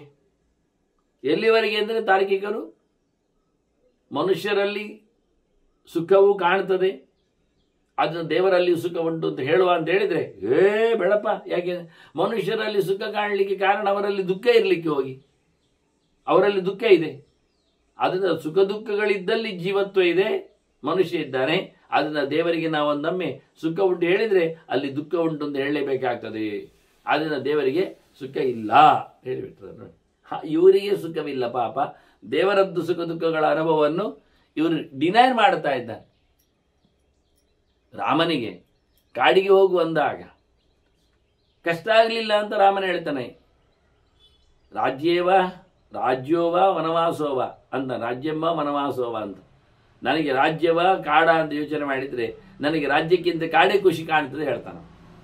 ಅತಿರಿಕ್ತ ಅಂತ, ನನಗೆ ಖುಷಿ ಆಗುವುದು ವನವಾಸವೇ, ನಾನು ಅರಣ್ಯಕ್ಕೆ ಅರಣ್ಯಂಬ ಅಂತಾನೆ. ರಾಜ್ಯಂಬ ಅರಣ್ಯಂಬ ಅಂತ, ನನಗೆ ಅರಣ್ಯವೇ ಇಷ್ಟ ಆಗ್ತದೆ ಅಂತಾನೆ. ಅದು ಅವನು ಸುಳ್ಳು ಹೇಳುವುದು. ಅವನಿಗೆ ಅದು ಕಷ್ಟ ಆಗ್ತಾ ಉಂಟು, ಸಂಕಟ ಆಗ್ತಾ ಉಂಟು. ಅದರ ತೋರಿಕೆಗೋಸ್ಕರ ಅವನು ತನ್ನ ಮರ್ಯಾದೆ ಪ್ರಶ್ನೆ ಹಿಡಿಕೊಂಡು ರಾಜ್ಯ ದೊಡ್ಡದಲ್ಲ ಹೇಳ್ತಾ ಇದ್ದಾನೆ ಅಂತ ನಾವು ಕಮೆಂಟ್ ಮಾಡ್ತೇವೆ. ಅವನ ಅನುಭವವನ್ನು ನಾವೇ ಹೇಗೆ ಹೇಳುವುದು? ಅವನು ಸಹಜವಾಗಿಯೇ ಕಾಡನ್ನು ಸಂತೋಷ ಪಡುವಾಗ ನಾವು ಅದಲ್ಲ ಹೀಗೆ ಅಂತ ಹೇಳಲಿಕ್ಕೆ ಆಗ್ತದೆ. ಹೀಗಾಗಿ ಮನುಷ್ಯನ ಬಗೆಗಳು ಅರ್ಥ ಆಗುವುದಿಲ್ಲ. ಅವರು ಕೀಳು ಮಟ್ಟದ ಈ ಗುಣ ಪ್ರಪಂಚವನ್ನೇ ಆಶ್ರಯಿಸಿಕೊಂಡು, ಆಸೆ ಪಟ್ಟುಕೊಂಡು, ಅನುಭವಿಸಿಕೊಂಡು, ಸುತ್ತ ತಿರುಗಿಕೊಂಡು ಇರ್ಲಿಕ್ಕೆ ಹೋಗಿ ಪರಿಪೂರ್ಣನಾದ ಭಗವಂತನ ಎತ್ತರವನ್ನು ಅವರು ಗಮನಿಸ್ತಾ ಇಲ್ಲ. ಅವರು ಹೇಗೆ ತಾನೆ ಆನಂದಾದಿ ಗುಣವಿಶಿಷ್ಟನಾದ ಭಗವಂತನನ್ನು ಅರ್ಥ ಮಾಡಿಕೊಳ್ಳ. ನಮಗೆ ಲೋಕವೇ ಬೇಕು, ಈ ಜನರೇ ಬೇಕು, ಇದೇ ರೀತಿಯಾಗಿ ಬೊಬ್ಬೆ ಗಲಾಟೆ ಹೆಚ್ಚು ಕಡಿಮೆ ಅದೇ ಇದು ಬೇಕು ನಮಗೆ. ಸೈಲೆಂಟ್ ಆಗಿ, ಬೇರೆಯಾಗಿ, ಪ್ರತ್ಯೇಕವಾಗಿ ಕೇವಲ ದೇವರನ್ನು ಯೋಚನೆ ಮಾಡುವ ಸಂಗತಿ ಅದು ನಮಗೆ ಬೇಡ ಅಂತಾರೆ. ಇದೊಂದು ರೀತಿ. ಹೀಗಾಗಿ ರೋಗ ಬರ್ತದೆ. ಒಳ್ಳೆಯ ಪಥ್ಯವಾದದ್ದನ್ನು ಇಷ್ಟೇ ಆದ ಕಲಸಿಕೊಂಡು ತಿನ್ನಬೇಕು ಮದ್ದಿನಲ್ಲಿ ಕೇಳಿದರೆ, ಇಲ್ಲಪ್ಪ ಪರವಾಗಿಲ್ಲ ನನಗೆ ಅದು ವೈಭವ ಬಂದರೆ ಬರಲಿ ರೋಗ ಪರವಾಗಿಲ್ಲ ಸತ್ತರೆ ಸಾಯಿಲಿ ಅನ್ನುವ ನೆಲೆಯಲ್ಲಿ ನಾವು ಇವತ್ತು ತಿನ್ನುವ ಪ್ರಪಂಚವನ್ನು ಕಂಡ ಹಾಗೆ ಈ ದೇವರ ಗುಣಚಿಂತನೆಯ ವಿಷಯದಲ್ಲಿ ಹಾಗೆ ಹೆಚ್ಚಿನವರೆಲ್ಲ ಎಚ್ಚರಕ್ಕೆ ಬರುವುದಿಲ್ಲ. ಅವರಿಗೆ ಅದು ಬೇಕಾಗಿರುವುದಿಲ್ಲ. ಅನುಮಾನಾಧಿ ಮಂತವ್ಯಂ ಗುಣೈ ಅವಯವೈ ಸಹ, ದೇವರನ್ನು ನಾವು ತರ್ಕದಿಂದ, ಅವನು ಮಾಡಿದ ಸೃಷ್ಟಿ ಮುಂತಾದ ವಿಶೇಷವಾದ ಹೇತುಗಳಿಂದ, ಅವನ ಸಂಹಾರಾದಿ ಕಾರ್ಯಗಳಿಂದ, ಅವನ ಜ್ಞಾನಪ್ರದತ್ವಾದಿ ಮೋಕ್ಷಪ್ರದತ್ವಾದಿ ಗುಣ ಲಕ್ಷಣ ಧರ್ಮಗಳಿಂದ ಅವನನ್ನು ನಾವು ತಿಳ್ಕೊಳ್ಬೇಕು ಹೊರತು ಮತ್ಯಾವ ರೀತಿಯಿಂದಲಲ್ಲ. ಅವನ ಪರಿಪೂರ್ಣವಾದಂತಹ ಜ್ಞಾನಾನಂದಾದಿ ಅವಯವಗಳ ಬಗ್ಗೆಯಾಗಲಿ, ಅವನ ಕರ್ಮಗಳ ಬಗ್ಗೆ ಆಗಲಿ, ಇದು ಯಾವುದು ಸಹ ನಮಗೆ ಮಾತಿನಲ್ಲಿ ಹೇಳಿ ಅರ್ಥೈಸಿಕೊಳ್ಳಲು, ಅರ್ಥ ಮಾಡಿಸಿ ಬಿಡಲು ಆಗುವುದಿಲ್ಲ. ಸೂಕ್ಷ್ಮೇಣ ಮನಸಾ ವಿದ್ಮಃ ವಾಚಾ ವಕ್ತುಂ ನ ಶಕ್ನುಮಃ. ಅವನು ಹೇಳುತ್ತಾನೆ, ಏನಾದರೂ ಒಂದು ಸೂಕ್ಷ್ಮವಾದ ಮನಸ್ಸಿನಲ್ಲಿ ಅವನನ್ನು ಕಲ್ಪನೆ ಮಾಡಿಕೊಂಡು ನೋಡಲಿಕ್ಕೆ ಕಷ್ಟಪಡಬಹುದು ಹೊರತು ಮಾತು ಎಷ್ಟೇ ಹೇಳಿದ್ರು ಮುಗಿಯುವುದಿಲ್ಲ ಅಂತ. ಮಾತಿನಿಂದ ಭಗವಂತನನ್ನು ಕಟ್ಟಿಯಾಗಲಿಕ್ಕೆ, ತೋರಿಸಿಕೊಡ್ಲಿಕ್ಕೆ, ಇಷ್ಟಪಡುವಂತೆ ಆಗಿಸಲಿಕ್ಕೆ ಆಗುವುದಿಲ್ಲ. ಇದನ್ನು ಪ್ರಧಾನವಾಗಿ ಚಿಂತನೆಯಲ್ಲಿ ತಂದುಕೊಡುತ್ತಾನೆ. ಮನೋಹಿ ಮನಸಾಗ್ರಾಹ್ಯಂ ದರ್ಶನೇನ ಚ ದರ್ಶನಂ. ಮನಸ್ಸಿನಲ್ಲಿಯೂ ನಮಗೆ ಇನ್ನೊಬ್ಬರ ಮನಸ್ಸಿನಿಂದ ಕೆಲವೆಲ್ಲ ತಿಳಿಯಲಿಕ್ಕೆ ಬರ್ತದೆ. ನಮ್ಮ ಒಳಗೆ ಬುದ್ಧಿ ನಿಶ್ಚಯ ಮಾಡುವ ಮೂಲಕ ಮನಸ್ಸನ್ನು ಅರ್ಥ ಮಾಡಲಿಕ್ಕೆ ಆಗ್ತದೆ. ಹಾಗೆ ದರ್ಶನೇನ ಶಾಸ್ತ್ರದಿಂದ ನಾವು ಅರ್ಥ ಮಾಡಿಕೊಳ್ಳಬಹುದು. ಇನ್ನೊಬ್ಬರು ಕಂಡದ್ದನ್ನು ಕೇಳಿಕೊಂಡಾದರೂ ನಾವು ಅದನ್ನು ಅನುಭವಿಸಿಕೊಳ್ಳಲಿಕ್ಕೆ ಬರ್ತದೆ. ಜ್ಞಾನೇನ ನಿರ್ಮಲೀಕೃತ್ಯ ಬುದ್ಧಿಂ ಬುದ್ಧಿಯ ಮನಸ್ತತ ಮನಸಾಚ ಇಂದ್ರಿಯಗ್ರಾಮ ಅಕ್ಷರ ಪ್ರತಿಬದ್ಧತೆ. ನಾಶ ಇಲ್ಲದ ದೇಹತೋಪಿ ಇಲ್ಲ ಆಗದ ಭಗವಂತನನ್ನು ನಾವು ಪಡಿಬೇಕಾದ್ರೆ, ತಿಳ್ಕೊಳ್ಬೇಕಾದ್ರೆ ಒಳ್ಳೆ ಮಟ್ಟಿನ ಶುದ್ಧವಾದಂತಹ ಮನಸ್ಸು ಎಲ್ಲ ಬೇಕಾಗ್ತದೆ, ಇಂದ್ರಿಯಗಳೆಲ್ಲ ಬೇಕಾಗ್ತದೆ. ಅದಕ್ಕೆ ಇವರು ಹೇಳ್ತಾರೆ ಬಹಳ ಚಂದವಾಗಿ, ಜ್ಞಾನೇನ ನಿರ್ಮಲೀಕೃತ್ಯ ಬುದ್ಧಿಂ, ಶಾಸ್ತ್ರಜ್ಞಾನವನ್ನು ಪಡೆದು ಮನಸ್ಸಿನ ಕೊಳೆಯನ್ನು ತೆಗೆದು ಬುದ್ಧಿಯನ್ನು ನಿಶ್ಚಯ ಮಾಡಿಕೊಂಡು ತತ್ವಚಿಂತನೆಯನ್ನು ದೃಢ ಮಾಡಿಕೊಂಡು ಆ ಬುದ್ಧಿಯಿಂದ ಮನಸ್ತತ ನಿರ್ಮಲೀಕೃತ್ಯ, ಮನಸ್ಸನ್ನು ಬಹಳ ಚೆನ್ನಾಗಿ ತೊಳೆದು ತೀರ್ಪು ಕೊಡುವ ಬಹಳ ಗಟ್ಟಿಯಾದ ನಿಶ್ಚಯವನ್ನು ಪಡೆಯುವ ಬುದ್ಧಿ ಮನಸ್ಸನ್ನು ಕಂಟ್ರೋಲ್ ಮಾಡಬೇಕು. ಮನಸ್ಸಾಚೆ ಇಂದ್ರಿಯ ಗ್ರಾಮ, ಮನಸ್ಸಿನಿಂದ ಇಂದ್ರಿಯಗಳ ರಾಶಿಯನ್ನು, ಕಣ್ಣು ಕಿವಿ ಮುಂತಾದ ಜ್ಞಾನೇಂದ್ರಿಯಗಳನ್ನು ಸಹ ಚೆನ್ನಾಗಿ ಹದ್ದುಬಸ್ತಿನಲ್ಲಿದ್ದರೆ ಅಕ್ಷರ ಪ್ರತಿಬಂಧಿಸಿದೆ. ಅವ ಭಗವಂತನನ್ನು ಹೊಂದುತ್ತಾನೆ, ವಿಷಯದಲ್ಲಿಯೂ ಹೊಂದುತ್ತಾನೆ, ಕ್ಷೇತ್ರದಲ್ಲಿಯೂ ಪಡೆಯಲಿಕ್ಕೆ ಸಮರ್ಥನಿದ್ದಾನೆ. ಕೆಟ್ಟ ಬುದ್ಧಿಯವ ಬುದ್ಧಿ ಪ್ರಹೀಣ, ಬುದ್ಧಿ ಇಲ್ಲದವೇನು, ಬುದ್ಧಿ ಇಲ್ಲದ ಏನು ಮಾಡಿದರೆ ಏನಾಗುವುದಿಲ್ಲ. ಬುದ್ಧಿ ಪ್ರಹೀಣ ಮನಸಾ ಸಮೃದ್ಧ ತಥಾ ನಿರಾಶೀ ಗುಣತಾಮುಪೈತಿ. ಅವನು ಎಂಥ ರೀತಿಯಲ್ಲಿ ಆಸೆ ಬಿಟ್ಟವನಾಗಿದ್ದರೂ ಕರ್ಮ ಮಾಡುವಾಗ ಅವನಿಗೆ ಅದರಲ್ಲಿ ಇರತಕ್ಕಂಥ ವಾಸನೆ ಬರಲಿಕ್ಕೆ ಹೋಗಿ ಅವನ ಕರ್ಮತಂತ್ರದಲ್ಲೇ ಮತ್ತೆ ರತನಾಗ್ತಾನೆ, ಮತ್ತು ಅದನ್ನೇ ಪ್ರೀತಿಸ್ತಾನೆ, ಹಾಗೆ ಇಟ್ಟು ಬಿಡ್ತಾನೆ, ಇಳ್ಳಿಗೆ ಹೋಗ್ತಾನೆ. ಪರಂ ತ್ಯಜಂತೀಹ ವಿಲೋಭ್ಯಮಾನಾಹ. ಅವರಿಗೆ ಕಾಮಕ್ರೋಧಕ್ಕಿಂತ ಇನ್ನೊಂದು ಮುಖವಾದ ಲೋಭ ಇದೆ. ತ್ರಿವಿಧಂ ನರಕಸ್ಯೇದಂ ದ್ವಾರಂ ನಾಶನಮಾತ್ಮನಃ ಕಾಮಃ ಕ್ರೋಧಃ ತಥಾ ಲೋಭಃ ಅಂತ ಹೇಳಿದಾಗೆ ಅವರು ಪ್ರಲೋಭನೆಗೂ ಒಳಗಾಗಿರ್ತಾರೆ. ಈ ಪ್ರಪಂಚವನನ್ನು ಪ್ರಲೋಭನೆ ಮಾಡ್ತದೆ. ಇದನ್ನೆಲ್ಲ ಬಿಟ್ಟು ಹೋಗುವುದಾ, ದೇವರೆಡೆಗೆ ಸಾಗಬೇಕಾ, ವೈರಾಗ್ಯವನ್ನು ತಳಿಬೇಕಾ ಎನ್ನತಕ್ಕಂಥ ದೊಡ್ಡ ಮಾತಿನಿಂದ ಬೇಡಪ್ಪ, ದೇವರು ಕೊಟ್ಟ ಭಾಗ್ಯವನ್ನು ಅನುಭವಿಸುವುದರಲ್ಲೇ ಗಮ್ಮತ್ತಿರ್ತದೆ, ಇನ್ನಷ್ಟು ಬರಲಿ ಮತ್ತಷ್ಟು ಆಗಲಿ ಹೇಳಿಕೊಂಡು ಬದುಕನ್ನು ವೈಭವಗೊಳಿಸ್ತಾನೆ. ಹಾಗಾಗಿ ಅವನ ಆಚೆ ದೇವರೆಡೆಗೆ ಬರುವುದಿಲ್ಲ. ಆಯ್ಕೆಯಲ್ಲಿ ಅವನು ದೇವರನ್ನೇ ಬಿಟ್ಟಿರ್ತಾನೆ. ಹುತಾಶನಂ ವಾಯುರ್ವೆ ಇಂಧನಸ್ತಂ. ಇಂಧನಸ್ತಂ ಹುತಾಶನಂ. ಕಟ್ಟಿಗೆ ಒಳಗಿರತಕ್ಕಂಥ ಬೆಂಕಿಯನ್ನು ಎಲ್ಲಿಯಾದರೂ ಗಾಳಿ ಮುಟ್ತದೆ, ಒಳಗಿನ ಬೆಂಕಿ. ನಾವು ಬೆಂಕಿಯನ್ನು ಮಾಡಿದರೆ ಗಾಳಿ ಹಾಕಿದರೆ ಬುಗಿಲೆಕ್ಕತ್ತೆ, ಮರ ಸುಟ್ಟೋಗುತ್ತೆ. ಮರದ ಒಳಗೇ ಬೆಂಕಿ ಇದೆ, ಆದರೆ ಅದನ್ನು ಗಾಳಿ ಮುಟ್ಟುವುದಿಲ್ಲ. ಹಾಗಾಗಿ ನಮ್ಮದು ಅದೇ ಕರ್ಮ ಆಗ್ತಾ ಇದೆ. ಒಳಗಿರತಕ್ಕ ಬೆಂಕಿಯನ್ನು ಗಾಳಿ ಮುಟ್ಟದಂತೆ ನಮ್ಮ ಅನುಭವ, ನಮ್ಮ ಬದುಕು, ನಮ್ಮ ವ್ಯವಸ್ಥೆ ಆಗಿ ಹೋಗಿದೆ.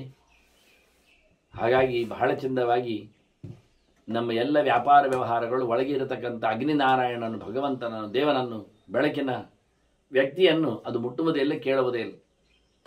ಗುಣಾದಾನೇ ವಿಪ್ರಯೋಗೇ ಚ ತೇಷಾಂ ಮನಸ್ಸದಾ ವಿದ್ಧಿ ಪರಾವರಾಭ್ಯಾಂ. ಮುಖ್ಯವಾಗಿ ಆನಂದಾದಿ ಗುಣಗಳನ್ನು ನಾವು ಅರ್ಥೈಸಿಕೊಳ್ಳುವುದೇ ಕಷ್ಟ ದೇವರಲ್ಲಿ. ತ್ರಿಗುಣಗಳಿಂದ ದೂರನಾಗಿ ಭಗವಂತನನ್ನು ಮಾಡಿಕೊಳ್ಳುವುದು ಇನ್ನೊಂದು ಕಷ್ಟ. ಸಂಸಾರ ಅಂದರೆ ಗುಣತ್ರಯದ್ದು, ದೇವರು ಅಂದರೆ ಜ್ಞಾನಾನಂದಾದಿ ಗುಣ ಸ್ವರೂಪ. ಈ ಜ್ಞಾನಾನಂದಾದಿಗಳ ಪರಿಪೂರ್ಣತೆಯನ್ನು ಅರ್ಥ ಮಾಡಿಕೊಳ್ಳಿಕ್ಕೆ ಆಗುವುದಿಲ್ಲ ಅವನಲ್ಲಿ ಗುಣತ್ರಯದ ದೂರತೆಯನ್ನು ಸಹ ಅರ್ಥ ಮಾಡಿಕೊಳ್ಳುವುದು. ದೋಷ ವರ್ಜಿತತ್ವ, ಗುಣಪೂರ್ಣತ್ವ, ಇದೆರಡನ್ನು ನೋಡಿಕೊಳ್ಳುವುದು ಬಹಳ ಕಷ್ಟ. ಇದು ಮನಸ್ಸು ಒಂದು ಅವರವಾದ ಗುಣಗಳು, ಒಂದು ಪರವಾದ ಗುಣಗಳು. ಆನಂದಾದಿ ಗುಣಗಳು ಉತ್ಕೃಷ್ಟವಾದವುಗಳು, ತ್ರಿಗುಣಗಳು ಅತ್ಯಂತ ನಿಕೃಷ್ಟವಾದವುಗಳು. ನಿಕೃಷ್ಟವಾದ ಗುಣತ್ರಯದಿಂದ ಜೀವರು ಸವಿಯುತ್ತಾ ಇದ್ದಾರೆ, ಪರಮೋಚ್ಚವಾದ ಗುಣಗಳಿಂದ ಭಗವಂತನು ಮೆರೀತಾ ಇದ್ದಾನೆ. ಈ ರೀತಿಯಲ್ಲಿ ನಾವು ಅನುಸಂಧಾನ ಮಾಡಿಕೊಂಡಾಗ ಅನೇನೈವ ವಿಧಿನ ಸಂಪ್ರವರ್ತ ಗುಣಾದಾನೇ ಬ್ರಹ್ಮ ಶರೀರ ಮೇತಿ, ಹೀಗೆ ಅರ್ಥ ಮಾಡಿಕೊಂಡಾಗ ಅವನು ಈ ಗುಣತ್ರಯವನ್ನು ಬಿಡುವ ಸಂಕಲ್ಪ ಮಾಡಿಕೊಳ್ತಾನೆ. ಶುದ್ಧವಾದ ಗುಣವುಳ್ಳ ಭಗವಂತನ ಚಿಂತನೆಯನ್ನು ನಡೆಸಿಕೊಟ್ಟು ತಾನು ಸಹ ಅವನ ಪ್ರತಿಬಿಂಬನಾದ್ದರಿಂದ ಮತ್ತೆ ಪುನಃ ಶುದ್ಧವಾದ ಜ್ಞಾನಾನಂದಾದಿಗಳ ಸ್ವರೂಪಭೂತವಾದ ದೇಹದಲ್ಲಿ ಗಮ್ಮತ್ತನ್ನು ಪಡಿತಾನೆ. ಪೂರ್ಣನಾಗ್ತಾನೆ, ಈ ದೇಹದಿಂದ ದೂರನಾಗ್ತಾನೆ, ಸ್ವರೂಪ ದೇಹದಿಂದ ಸಂತೋಷವನ್ನು ಅನುಭವಿಸ್ತಾನೆ. ಹೀಗಾಗಿ ಅವನು ಸಹ ತ್ರಿಗುಣ ವರ್ಜಿತನಾಗುವ, ಜ್ಞಾನಾನಂದಾದಿಗಳ ಗುಣ ಅನುಭವ ಉಳ್ಳವನಾಗುವ ವ್ಯವಸ್ಥೆಯನ್ನು ಮೋಕ್ಷ ತಿಳಿಸಿಕೊಡ್ತದೆ. ಹೀಗೆ ಭಗವಂತನ ಚಿಂತನೆಯನ್ನು ಮಾಡಲಿಕ್ಕಿದೆ. ದೇವರು ಕಾಣುವುದಿಲ್ಲ, ಸರಿ, ಗೊತ್ತಾಗುವುದಿಲ್ಲ ಎನ್ನುವುದು ಸತ್ಯ. ಹಾಗಾಗಿ ಅವನಲ್ಲಿ ಮನಸ್ಸನ್ನು ಇಡುವುದಷ್ಟು ಬೇಕೇ ಬೇಕು. ಅವ್ಯಕ್ತಾತ್ಮ, ಜೀವ ದೇವರಲ್ಲಿ ಮನಸ್ಸನ್ನು ಇಡಬೇಕು. ಅದಕ್ಕೋಸ್ಕರ ದುಡಿಬೇಕು. ಪುರುಷ ಅವ್ಯಕ್ತ ಕರ್ಮ, ದೇವರು ಏನು ಮಾಡುವುದು ಕಾಣುವುದಿಲ್ಲ, ಆದರೆ ಎಲ್ಲ ಕ್ರಿಯೆಗಳು ಅವನಿಂದಲೇ ಆಗುವಂಥದ್ದು ಎನ್ನತಕ್ಕಂಥ ಎಚ್ಚರ ಬೇಕು ನಮಗೆ. ತೇನ ವಿನ ತೃಣಮಪಿನ ಚಲತಿ ಎನ್ನುವ ಮೂಲಕ ಇಷ್ಟಾದಿಕೊಂಡಂತಹ ಸೋವ್ಯಕ್ತತ್ವಂ ಗಚ್ಚತಿ ಹ್ಯಂತಗಾಲೇ. ಹಾಗಾಗಿ ಸಾಯುವ ಹೊತ್ತಿನಲ್ಲಿ ಅವನಂತಹ ಅವ್ಯಕ್ತನನ್ನೇ, ಕಾಣದವನನ್ನೇ ಮತ್ತೆ ಸೇರ್ಲಿಕ್ಕೆ ಅನುಕೂಲ ಆಗ್ತದೆ. ಮಾಡುವ ಎಲ್ಲ ಬದುಕಿನಲ್ಲಿ ಕ್ರಿಯೆಗಳು ಅವ್ಯಕ್ತನಿಗಾಗಿ, ಭಗವಂತನಿಗಾಗಿ ಅಂತ ಚಿಂತನೆ ಮಾಡಿದರೆ ಬಂದದ್ದೆಲ್ಲವೂ ಭಗವಂತನಿಂದ ಎನ್ನತಕ್ಕಂಥ ಮನಸ್ಸಿನಲ್ಲಿ ದೇವರನ್ನು ಗಟ್ಟಿ ಮಾಡಿಕೊಂಡಾಗ ತೈರೇವಾಯಂ ಚಂದ್ರೈಹಿ ವರ್ತಮಾನೈಹಿ ಗ್ಲಾಯದ್ಭಿರುವ ವರ್ತತೆ ಕರ್ಮರೂಪ. ಅವನು ಈ ಸೋಲುತ್ತಿರುವ ಇಂದ್ರಿಯಗಳಿಂದ ಸಾಧನೆಗಳನ್ನು ಭಗವಂತನಿಗಾಗಿ ಮಾಡಿಸುವ ಮೂಲಕ ಆತ ಬೆಳೀಲಿಕ್ಕೆ ಆಗ್ತಾನೆ. ಇಲ್ಲದಿದ್ದರೆ ಅದೇ ಇಂದ್ರಿಯಗಳು ಅವನನ್ನು ಕಟ್ಟಿ ಹಾಕಿ ಮುಳುಗಿಸಿ ಬಿಡ್ತಾರೆ. ದೇವರೆಡೆಗೆ ಹೋಗುವ ಕಥೆ ಇಲ್ಲ ಆಗ್ತದೆ. ಬದುಕು ಬಾಡಿ ಹೋಗ್ತದೆ, ಕರಟಿ ಹೋಗ್ತದೆ. ಇದರಿಂದ ಸಾಧನೆ ಪ್ರಯೋಜನ ಇಲ್ಲ ಆಗಿ ಹೋಗ್ತದೆ. ಸರ್ವೈರಯಂ ಚೇಂದ್ರಿ ನಿಜವಾಗಿ ಇಂದ್ರಿಯಗಳಿಂದ ಕೂಡಿಕೊಂಡೇ ಅವನ ಕರ್ಮ ವ್ಯಾಪಾರ ಮಾಡಲಿಕ್ಕೆ ಹೋಗಿ ಸೋಲುವುದಲ್ಲಿ ಅವನು ಈ ದೇಹವನ್ನು ಪಡೆದಿದ್ದಾನೆ. ಇಂದ್ರಿಯಗಳ ಜೊತೆಯಲ್ಲಿ ಸಂಪ್ರಯುಕ್ತ ದೇಹಂ ಪ್ರಾಪ್ತ ಪಂಚಭೂತಾಶ್ರಯ ಸ್ಯಾತ್. ಪ್ರಪಂಚವನ್ನು ಬಿಟ್ಟೋಗುವುದಂದ್ರೆ ಈ ದೇಹವೇ ಪ್ರಪಂಚಮಯವಾಗಿದೆ, ಪಂಚಭೂತಾತ್ಮಕವಾಗಿದೆ. ಆದ್ದರಿಂದ ಎಲ್ಲ ಇಂದ್ರಿಯಗಳಿಂದಲೂ ಸೇರಿಕೊಂಡು ದೇಹವನ್ನು ಪಡೆದವನು ಸರ್ವೈರಯಂಚ ಇಂದ್ರಿಯೈ ಸಂಪ್ರಯುಕ್ತ ದೇಹಂ ಪ್ರಾಪ್ತ, ದೇಹವನ್ನು ಪಡೆದಿರತಕ್ಕಂಥ ಜೀವನು ಪಂಚಭೂತಾಶ್ರಯ ಸ್ಯಾತ್, ಎಲ್ಲ ಭೂತಗಳಿಗೆ ಆಶ್ರಯ ಸ್ಥಾನನಿದ್ದಾನೆ. ನ ಸಾಮರ್ಥ್ಯಾತ್ ಗಚ್ಚತಿ ಕರ್ಮಣೇಹ, ಅವನು ಪ್ರವೃತ್ತಿ ಕರ್ಮವನ್ನು ಮಾಡುವ ಮೂಲಕ ಮತ್ತೆ ಮತ್ತೆ ಮುಂದುವರಿಯುವ ಮೂಲಕ ಅದರ ಲಾಭವನ್ನು ಪಡೆಯುವ ಮೂಲಕ ಅವನೆಂದೂ ಸಹ ತನ್ನ ಈ ಸ್ವಯತ್ನದಿಂದ ಹೊರಗೆ ಬರಲಿಕ್ಕೆ ಅವನಾಗುವುದಿಲ್ಲ. ಹೀನಸ್ತೇನ ಪರಮೇಣಾವ್ಯಯೇನ, ಇದರಿಂದಾಗಿ ಪರಮಾತ್ಮನಿಂದ ವಂಚಿತನಾಗ್ತಾನೆ. ದೊಡ್ಡದಾದ ವಸ್ತು, ಅತ್ಯಂತ ಎತ್ತರದ ಸಂಪತ್ತು, ಅದನ್ನು ಆತ ಬಿಟ್ಟುಕೊಡಬೇಕಾಗ್ತದೆ. ಇದರಲ್ಲಿ ಅವನು ತನ್ನ ಇಂದ್ರಿಯಗಳಲ್ಲಿ, ವ್ಯಾಪಾರಗಳಲ್ಲೇ ಗಟ್ಟಿಯಾದದ್ದರಿಂದ ಯಾವುದೇ ಸಾಮರ್ಥ್ಯದಿಂದ ಅವನು ಅದನ್ನು ಬಿಟ್ಟು ಬರಲಿಕ್ಕೆ, ಭಗವಂತನ ಪಡೀಲಿಕ್ಕೆ ಆಗುವುದಿಲ್ಲ. ದೇವರ ಅನುಗ್ರಹ ಇದ್ದಾಗ ಮಾತ್ರವೇ ಮಾಡಿದ ಸಂಕಲ್ಪಕ್ಕೆ, ಪ್ರಯತ್ನಕ್ಕೆ ಯಶಸ್ಸನ್ನು ಭಗವಂತ ಕರುಣಿಸ್ತಾನೆ. ವಾಸ್ತವವಾಗಿ ಪೃಥ್ವ್ಯಾ ನರಃ ಪಶ್ಯತಿ ನಾಂತಮಸ್ಯಾಹ. ಈ ನೆಲದೊಂದು ಕಡೆ ಅಂತ ಉಂಟ? ಕಡೆ ಕಂಡದ್ದುಂಟ ಯಾರಾದರೂ? ನೆಲದ ಕಡೆ ಎಲ್ಲಿವರೆಗೆ ಹೋಗಿ ಏನು ಅಂತ ನೋಡಿ ಮುಗಿಸ್ತಾನೆ, ಕಾಣುವುದೇ ಇಲ್ಲ. ಆದರೆ ಅದಕ್ಕೊಂದು ಕಡೆ ಇಲ್ವಾ? ಉಂಟಪ್ಪ ಅಂತಹ ಉಂಟೆ ಒಂದು ದೃಷ್ಟಿಯಿಂದ ಅದು ಯೋಚನೆ ಮಾಡಿಕೊಂಡ್ರೆ ಅಂತ ಸ್ಯಾದುವಾ ಭವಿತಾ ಚೇತಿ ವಿಧಿ.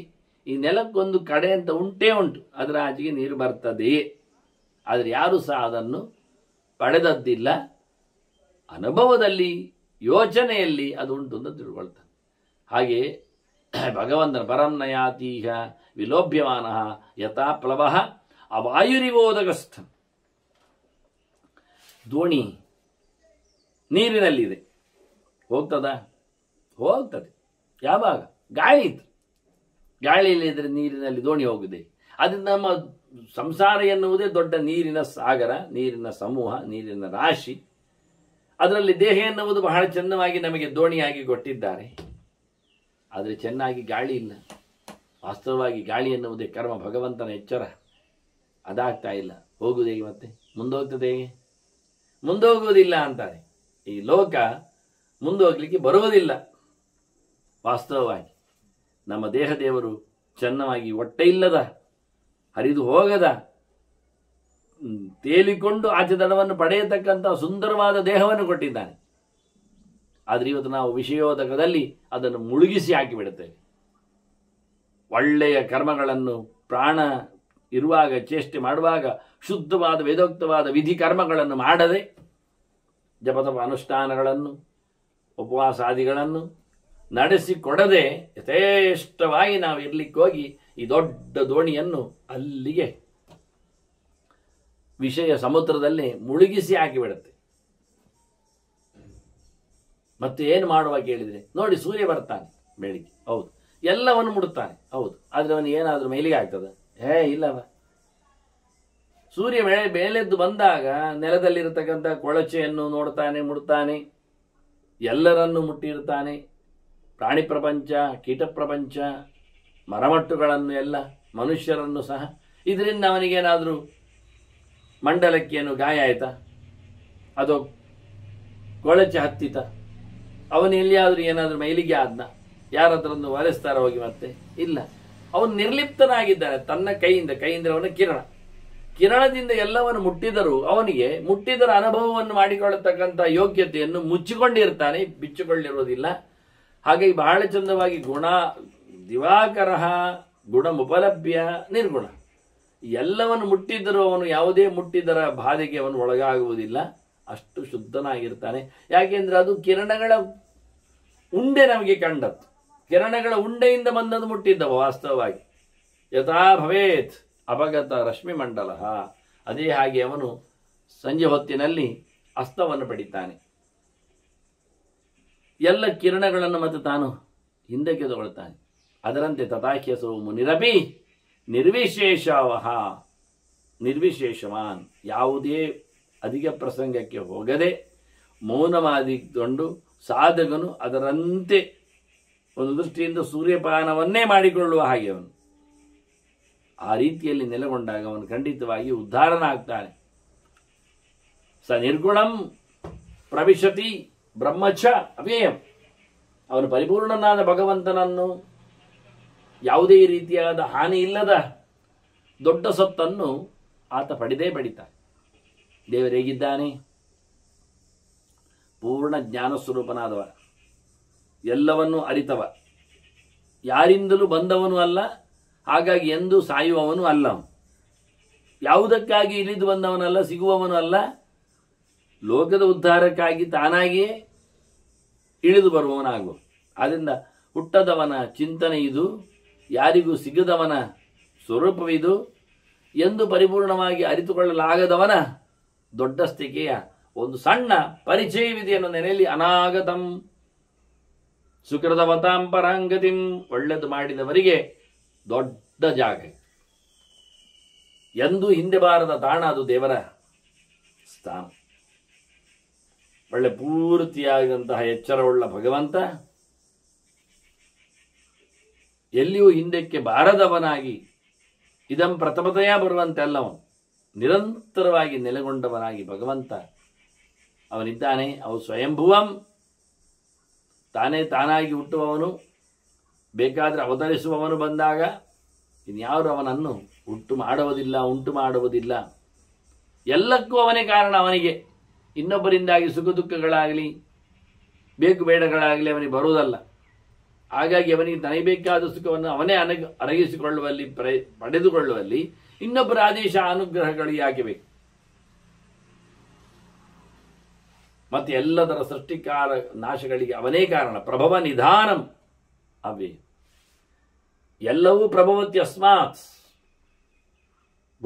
ಭೂತಭೃದ್ಭಾವ ಅಂದಾಗಿ ಎಲ್ಲವನ್ನು ಸೃಷ್ಟಿ ಮಾಡುವವನು ದೇವರು. ನಿಧೀಯತೆ ಅಸ್ಮಿನ್, ಇದು ಎಲ್ಲದರ ಸಂಹಾರಕನು ಅವನೇ. ಆದರೆ ಅವನು ಮಾತ್ರ ಸೃಷ್ಟಿ ಮಾಡುವಾಗಲೂ ಸಾಯುವುದಿಲ್ಲ, ಸಂಹಾರ ಮಾಡುವಾಗಲೂ ಕೊನೆಗೊಳ್ಳುವುದಿಲ್ಲ. ಬೀಜ ಸೃಷ್ಟಿ ಮಾಡ್ತದೆ ಮರವನ್ನು, ಆದರೆ ಎಲ್ಲಿದೆ ಬೀಜ? ಅದು ಮರ ಆಗಿ ಹೋಗಿದೆ. ಹೀಗೊಂದು ಹೇಳುವವರಿದ್ದಾರೆ, ಇಡೀ ಜಗತ್ತು ದೇವರಾಗ್ತಾನೆ ಪರಿಣಾಮವಾದ ಅಂತ ಅದಕ್ಕೆ. ಈಗ ದೇವರಿಲ್ವ ಹಾಗಾದರೆ ಅವರಿಗೆ? ಎಲ್ಲ ಜಗತ್ತುಂಟಲ್ಲ. ಹೌದು ಸರಿ, ಈಗ ದೇವರಿಲ್ಲ. ಮತ್ತು ಯಾವಾಗ ಜಗತ್ತಿಲ್ಲ ಆಗ್ತದೆ? ತಡಿ ಹೇಳು, ಜಗತ್ತು ಯಾವಾಗ ಇಲ್ಲ ಆಗ್ತದೆ? ಅದು ಪ್ರಳಯ ಕಾಲದಲ್ಲಿ. ಅದು ಯಾರು ಮಾಡಿದ್ದು ಪ್ರಳಯ ಕಾಲ? ಪ್ರಳಯ ಕಾಲದಲ್ಲಿ ಜಗತ್ತು ಇಲ್ಲ ಆಗುವುದು ಹೇಗೆ? ಇಲ್ಲ ಆಗುವುದು ಹೇಗೆ? ನಾಶ ಅಂದ್ರೆ ಏನು ಅರ್ಥ? ಅದು ಹುಡಿ ಆಯಿತು, ತನ್ನನ್ನು ಕಳ್ಕೊಂಡಿತ್ತು.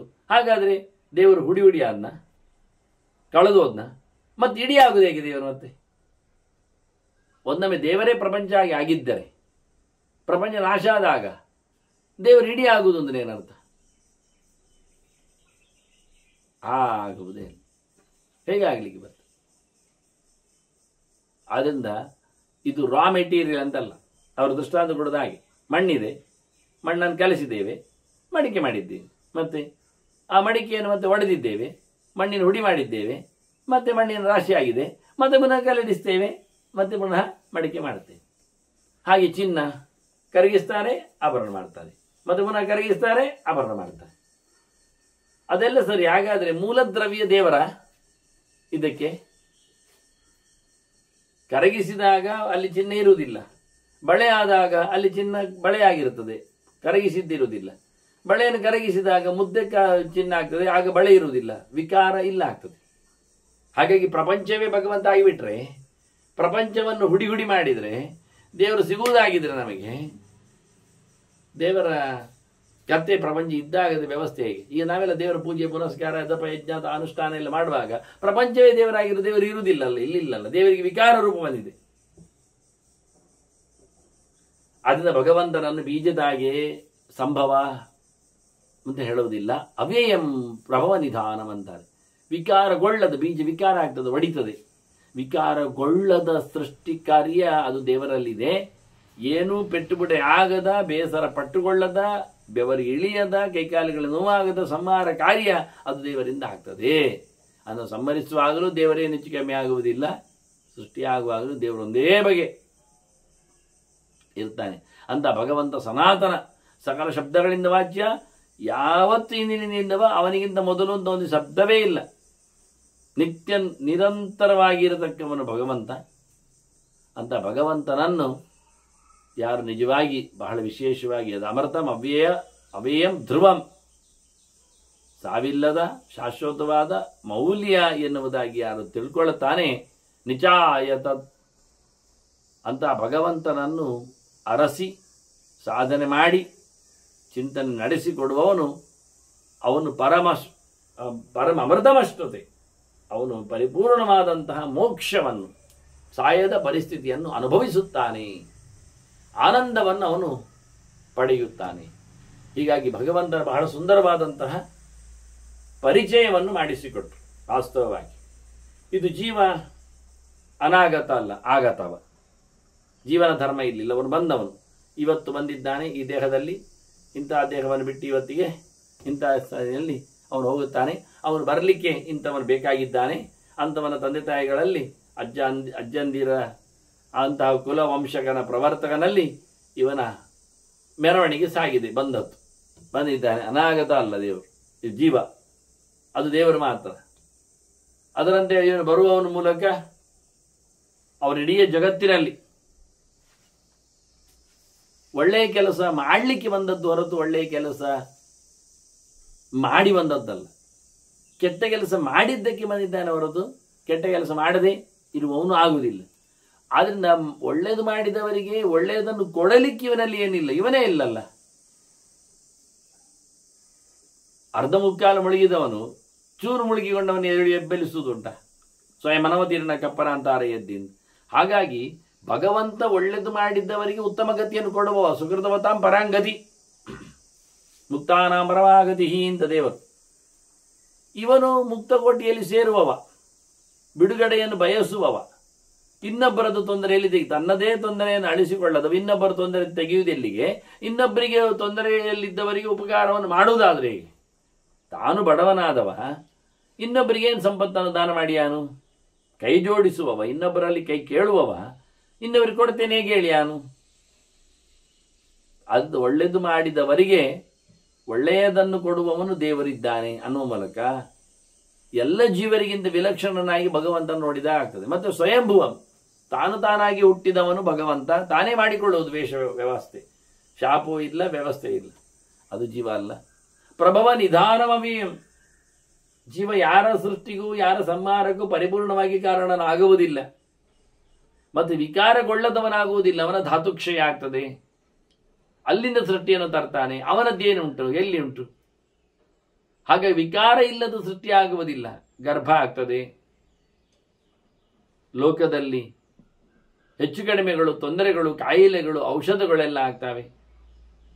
ಸನಾತನ ಜೀವ ಅಂತೂ ನಿರಂತರವಾಗಿ ಮೋಕ್ಷದಲ್ಲಿ ಕೂತವಲ್ಲ. ಈಗ ತಾನೇ ಸ್ಥೂಲ ದೇಹವನ್ನು ಪಡೆದು ಬಂದವ. ಅದಕ್ಕಿಂತ ಮೊದಲು ಅವನ ಉದರದಲ್ಲಿ ಹಾಗೆ ಸೃಷ್ಟಿಗೋಸ್ಕರ ಕಾಯ್ತಾ ಇದ್ದವನು, ಆಗಲಿ ಎಚ್ಚರ ಇಲ್ಲದವನು. ಹೀಗಾಗಿ ಭಗವಂತನ ಗುಣ ಚಿಂತನೆಯನ್ನು ಮಾಡುವ ಮೂಲಕ, ಮಾತಿನಿಂದ ಭಗವಂತನ ಎತ್ತರವನ್ನು ಗಮನಿಸುವ ಮೂಲಕ, ವೇದದ ಅಧ್ಯಯನ ಮಾಡಿಕೊಂಡು ಕಲಿತು ಅದನ್ನು ಉಳಿಸಿಕೊಳ್ಳುವ ಮೂಲಕ ಅವನು ಆಗಲೇ ಇಲ್ಲ, ಈಗ ಆಗುವುದಷ್ಟೇ ಅವನು, ಹಿಂದಿನಿಂದಲ್ಲ. ಆದ್ರಿಂದ ಅವನು ಅಮೃತ ಅಲ್ಲ, ಅವ್ಯಯ ಅಲ್ಲ, ಧ್ರುವ ಅಲ್ಲ. ಯದ್ ಅಮೃತಂ ಅವ್ಯಯಂ ಧ್ರುವಂ. ದೇವರಿಗೆ ಸಾವು ಇಲ್ಲ, ಸಂಕಟ ಇಲ್ಲ, ನೋವಿಲ್ಲ. ದೇವರಲ್ಲಿ ಯಾವುದೇ ರೀತಿಯಾದ ನ ಇಲ್ಲ, ಅಂದ್ರೆ ಇಲ್ಲ ಇಲ್ಲ ಎನ್ನುವುದಿಲ್ಲ. ಎಲ್ಲವೂ ಪಾಸಿಟಿವ್ ಆಗಿ ಒಳ್ಳೆಯದೆಲ್ಲ ಅವನಲ್ಲಿ ಕೂತಿದೆ, ದೋಷಗಳೆಲ್ಲ ಅವನಲ್ಲಿ ಮನೆ ಮಾಡಿಲ್ಲ. ಅಂತಹ ಅತ್ಯಂತ ಶಾಶ್ವತವಾದ ಒಂದೇ ರೀತಿಯಾಗಿರತಕ್ಕ ಭಗವಂತ ಅವನು ಜೀವನ ಸಾಧನೆ ನೆಲೆಯಲ್ಲಿ ಬೇರೆ ಬೇರೆ ಆಗ್ತಾನೆ, ಹೆಚ್ಚು ಕಡಿಮೆಯನ್ನು ಪಡಿತಾನೆ. ಇದು ಯಾವುದೇ ಇಲ್ಲದ ಭಗವಂತ ಇದ್ದಾನೆ. ಅವನನ್ನು ಚೆನ್ನಾಗಿ ತಿಳಿದರೆ ಮೋಕ್ಷ ಗ್ಯಾರಂಟಿ. ಬೇರೆ ಯಾರನ್ನು ತಿಳಿದ್ರೆ ದೇವರಲ್ಲಿ ಹೋಗುವುದು ಸರಿ ಇಲ್ಲ. ಅದು ಅವನನ್ನೇ ಅನುಸಂಧಾನ ಮಾಡುವ ಮೂಲಕ. ಇದೇ ಜೀವನನ್ನು ಯಾರಾದರೂ ಚಿಂತನೆ ಮಾಡಿದ್ರೆ ಮೋಕ್ಷಕ್ಕೆ ಹೋಗ್ತಾನ? ಅದು ಇಲ್ಲಿ ಯಾವ ಧರ್ಮಗಳು ಜೀವನ ಧರ್ಮಗಳಲ್ಲ, ಇದು ಭಗವಂತನ ಪರಿಪೂರ್ಣವಾದಂಥ ಧರ್ಮ ಅಂತ ಹೇಳುವ ಮೂಲಕ ಅನೇಕ ವಾಕ್ಯಗಳಿಂದ ಮತ್ತೆ ಮನು ಭಗವಂತನ ಬಗ್ಗೆ ಬೃಹಸ್ಪತ್ಯಾಚಾರ್ಯರಿಗೆ ಹೇಳುತ್ತಾನೆ. ಅದನ್ನು ಮತ್ತೆ ಕೇಳುವ ವಂದನೆಗಳೊಂದಿಗೆ ಶ್ರೀಕೃಷ್ಣ ನಾರಾಯಣ ನಾರಾಯಣ.